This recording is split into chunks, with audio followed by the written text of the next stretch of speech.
So TSM has this brilliant thing that they do now where they lose and then all of their players like Bjergsen go on camera and they smile and they say, no, I love losing. Losing is great because it makes me better. So the question is, so some people think that they're doing this to become more diverse in their champion pools and their meta options. And some people think they're just behind the meta and that's a nice PR line, but they are struggling. I think they definitely are trying different things. It's easy to tell. They purposely put Bjerg on Galio when their results on Galio weren't that great. And I mean, they're just trying different styles because they won NA before and got smashed at Worlds. So they're trying to figure out a way, okay, we keep winning NA and doing bad at Worlds. That's a problem. So maybe what if we won NA this way? We won't do as bad at Worlds. Do you think their performance internationally is because they're one-dimensional? I think their performance internationally is because what's effective in NA. So there's this concept called playing priority. It means picking champions with priority in lane, but not so much hard CC. So something like Karma bottom or Corki mid or like Nidalee jungle. These champions are really oppressive and they build a good lead, but it's hard to close out games with them and run macro with them. It's much easier to run games with like control mage, team fighting support. Just team fighting and CC is much easier to play. And cause in NA, a lot of people do make mistakes, and it's not really about running your comp to its like fully best, like tippity top. It's just about not making mistakes and keeping your skill floor high. So the way to win in NA is actually not the way to do successfully internationally. So that's why NA and Korea has very different pick and bans. Well, I guess we can start at the very beginning. I think that TSM definitely started out the split like trying new stuff. You know, Galio mid, even had that casting game, but a lot of their recent stuff is like, I think they started to realize they value winning a lot in ALCS, and so they're having games where literally all 5 of their players are playing like the most comfortable champions of their role, where it's like, okay, Sven's on Lee, mid lane's on Syndra, top lane's on Tank. We have like Ashe, like double lift on Ashe. And then this is when he's gone that record being like, I'm not putting a lot of games on Varus. I'm gonna really practice for, because my first showing with Varus was really bad. And then like, okay, well, they played literally a comp that they could win the split with in like the prior 2 seasons. So while I do agree that they have been experimenting before, I think recently they've been like relapsing into like, okay, this is what works for them. And it's like, so they opened the season with, I love losing, and then went, oh no, I don't like losing. It's more like, I don't think they found the balance in terms of like what they can experiment with on stage. I think that like maybe for them, like in terms of some other factor, maybe it's morale, like losing on stage this much like sucks, honestly. It always sucks to lose. And then another facet about like the international stuff. That's why there's memes like NA Victor or NA Rengar, because these champions weren't really easy to play and you had to play with priority a lot. Like Victor especially, and I think like 2014 or was it 2015, where it's super popular everywhere, but its win rate in NA was so bad.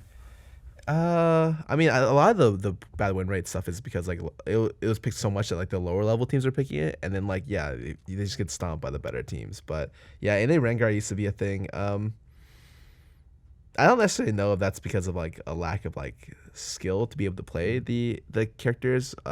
Definitely, it's at some level of skill being unable to execute the comps. It's so much harder to play a comp that's low CC, but a lot of priority. In terms of like, yeah, I completely agree with you. But in terms of like, I think it's more along the lines of like just a lot of times teams don't like really understand multiple different styles of play in NA. Not understand this. Maybe understand is the wrong thing. But for instance, if you look at NALCS and teams that are like able to competently split push in the league. And you need split pushy as an option to beat like people who tend to run like, you know, Kog'Maw ball comps or team fight comps. Like really historically, you've only really had COG as the team that's been able to 1-3-1 effectively. Even and then some teams for the most part just aren't unable to do that. And I think that a lot of times, like for the most part, there's an idea in NA that at some point during the game you're gonna have to team fight. I think that's like a really bad mentality. Like I do agree a lot of times that's true. But like I know I've talked to players who just like you just have to be good at team fighting because you're gonna team fight at some point and you have to be able to do well. And I'm just like, is that really how you're supposed to think about the game? I disagree completely. And so yeah, I think that there's just like a prevalent mindset that like that's similar to that. And so because of that, stylistically, while a lot of other regions can play like multiple styles of comp, you got the 1-3-1, the 4-1, like the team fight ball comp.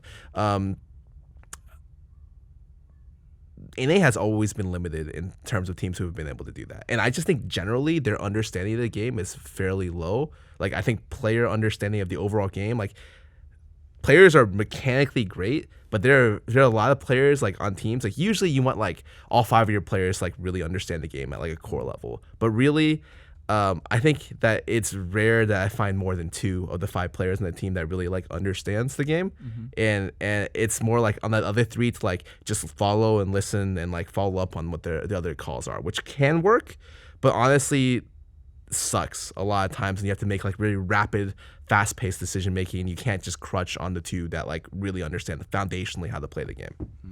Is there a team right now that you think is most diverse, can run a lot of those comps? I thought not anymore, because right now CLG is really terrible at split pushing, and they even said like their split pushing is awful. I think Xmithy was like someone who actually kind of understood the game a lot, and then when you looked at Immortal's recent interview, their coach was just like, yeah, only Xmithy really understands the game. Everyone else here like has no idea what they're doing, and it's like I kind of expect that because I've worked with Tony in the past. I feel like Tony's the reason why CLG tends to be like more than a sum of their individual parts is because I think Tony, rather than teaching them to be like better individual players, teaching them how to like better understand the game better. And so usually if their players like move on or like just in general, their players are just very smart at the game. And I think Dardoch like right now is not working super well with COG. Like he's still fairly inconsistent because he just hasn't been with them for a long time. And so they suck at split pushing now. And I think that a lot of other teams like TSM has never been really good at doing that, so they can't really run 1-3-1 comps and stylistically just don't. So wait, I thought with what is it, double playing Asher Varus, Bjerg loves split pushing. And I thought for the most part like they never ran 1-3-1. They only ran 4-1, and with the exception of there was a period of time where I think Bjergsen played a decent amount of Echo. Echo and LeBlanc, like those are both Bjergsen champions. I feel like you're forced to split push. Yeah, but they dropped Echo like almost completely. Like literally, he doesn't play the champ anymore. Bjergsen's like most last split, one of the most was Ride's Nook. Like Ride's, Echo, both these champions, and LeBlanc, like they all force you to split push. I can't imagine them being like terrible at it. I just think they've like I've watched their games for a long time. I just feel like they haven't been super successful at being able to find like a competent 1-3-1. Whereas I think sure it's happened, like I think maybe the pieces have come together at different times, but I think generally like at the most they'll do competently it's like a 4-1. Like there used to be like a running joke about like Hanser on carries, right? And then he became actually really good on Camille. But even with that being said, like usually it's like Camille plus like Syndra mid. Where then like that's the thing. Like if you look recently, Bjergsen hasn't played any Echo, and then even LeBlanc, Bjergsen's played like maybe one game of LeBlanc this split. Like I don't even recall like in recent time when they've ran something. They ran Kassadin recent. That was really wild. I was like holy shit. And that was like a 1-3-1 comp, but like it was run really poorly for obvious reasons. That's like an actual experimental comp. And so I think Immortals has the best chance of doing like a lot of cool things. Like their macro is really good right now. Really? I watched their games. I was just like, they're pretty good. So I feel like there's like 3 players on Immortals that could be smart about the game, but there's 2 players that it's not to discredit them, but I feel like they will be behind no matter what, just due to the circumstance. Yeah, and I think that like even with that being said, that's still one more on average than most teams, maybe. But like okay, so I'll know this at Ole and Cody, but Cody's a brand new player, like complete rookie. So he's had what? This is his first year. Yeah, this is his first year. I can't imagine like him being able to split push or like communicate or do all those things to an adequate level where like, hey, this person understands the game really well. But the thing about the AD carry position is the AD is very rarely in the split push position. Or well, in 1-3-1, it is still really important for AD to talk. For like he's in the ball and he like the thing is it just depends who control comms for the duo usually, because if they're doing like the quick rotation top lane, like if Ole's calling that out, then it's okay. Like I think a lot of the AD responsibilities can be shifted to support role. I just don't think they should be a lot of times because there's some random prevalent idea that the support should be shot calling for everything. and that's I think just completely beyond. AD talks about usually weight management and how many people you need mid in a 1-3-1. Yeah, and honestly, like a lot of that can just be done by the support, I think. Man, it'll be so like I don't- stressful as a support. Like I have to talk about like where we're gonna go through vision, and then I also have to babysit AD. Hey, you can engage right now. Absolutely, dude. And like so like right now, like because Delta Fox is really new, I tend to try to cover a wide variety of roles, and because of that, sometimes my play is just like, holy shit, what happened there?